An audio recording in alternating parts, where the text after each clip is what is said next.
ব্যাপক আকার ধারণ করেছে ইরানের বিক্ষোভ। দেশটিতে ছড়িয়ে পড়া এই বিক্ষোভে রাজধানী তেহরান সহ বিভিন্ন শহরে নেমেছে জনতার ঢল। সরকার বিরোধী বিক্ষোভে আইনশৃঙ্খলা বাহিনীর সঙ্গে সংঘর্ষে নিহত হয়েছেন প্রায় ২০০ জন বেসামরিক নাগরিক।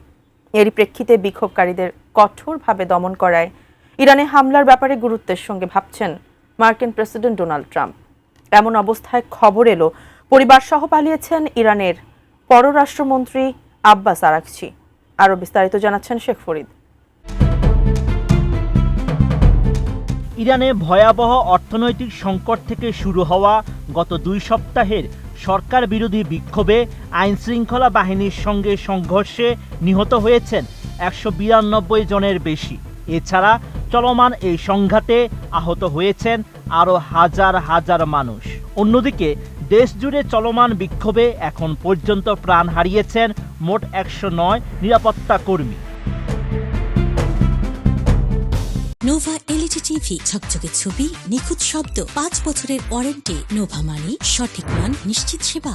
এদিকে ইরানের সরকার বিরোধী এই আন্দোলনের মধ্যেই হাই অ্যালার্ট জারি করেছে ইসরায়েল। ব্রিটিশ বার্তা সংস্থা রয়টার্স জানায়, সাম্প্রতিক দিনগুলোতে একাধিকবার ইরানে হস্তক্ষেপের হুমকি দিয়েছেন মার্কিন প্রেসিডেন্ট ডোনাল্ড ট্রাম্প। সেই সঙ্গে বিক্ষোভকারীদের বিরুদ্ধে বল প্রয়োগ না করার জন্য ইরানের শাসকদের সতর্ক করেছেন।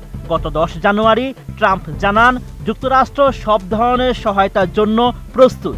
এমন ঘোষণার পরই হাই অ্যালার্ট জারি করে নেতানিয়াহুর সরকার। এমন পরিস্থিতিতে ইরানের পররাষ্ট্রমন্ত্রী আব্বাস আরাকচিকে ঘিরে সম্প্রতি সামাজিক মাধ্যম ও বিভিন্ন মহলে পালিয়ে যাওয়ার গুঞ্জন ছড়িয়ে পড়ে।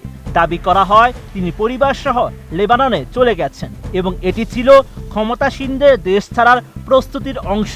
তবে সংশ্লিষ্ট ঘটনা প্রবাহে দেখা যায় এই ঘটনার বাস্তব কোনো ভিত্তি নেই।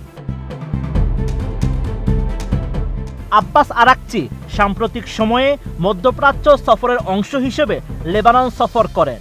এ সফরে স্ত্রী ও অল্প বয়সী সন্তানও তার সঙ্গে ছিলেন, যা পূর্বের সফরগুলোর তুলনায় ব্যতিক্রম বলে উল্লেখ করা হয়। এই বিষয়টি সামনে আসার পরই সামাজিক মাধ্যমে নানা ধরনের গুজব ছড়াতে শুরু করে। সেই সঙ্গে রাজপথের বিক্ষোভে নতুন মাত্রা যোগ হয়।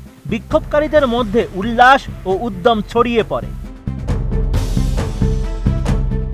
সব জল্পনার অবসান ঘটে যখন সফর শেষে আরাকচি ইরানে ফিরে আসেন। গত ১০ জানুয়ারি তিনি তেহরানের পররাষ্ট্র মন্ত্রণালয়ে ওমানের পররাষ্ট্রমন্ত্রী সাইয়েদ বদর হামাদ আল বুসাইদির সঙ্গে সাক্ষাৎ করেন এবং দ্বিপক্ষীয় বৈঠকে অংশ নেন। এই বৈঠকের মধ্য দিয়ে ইরানের পররাষ্ট্রমন্ত্রী নিয়মিত দায়িত্বে ফেরার বিষয়টি স্পষ্ট করেন। Sheikh Farid, ATN news.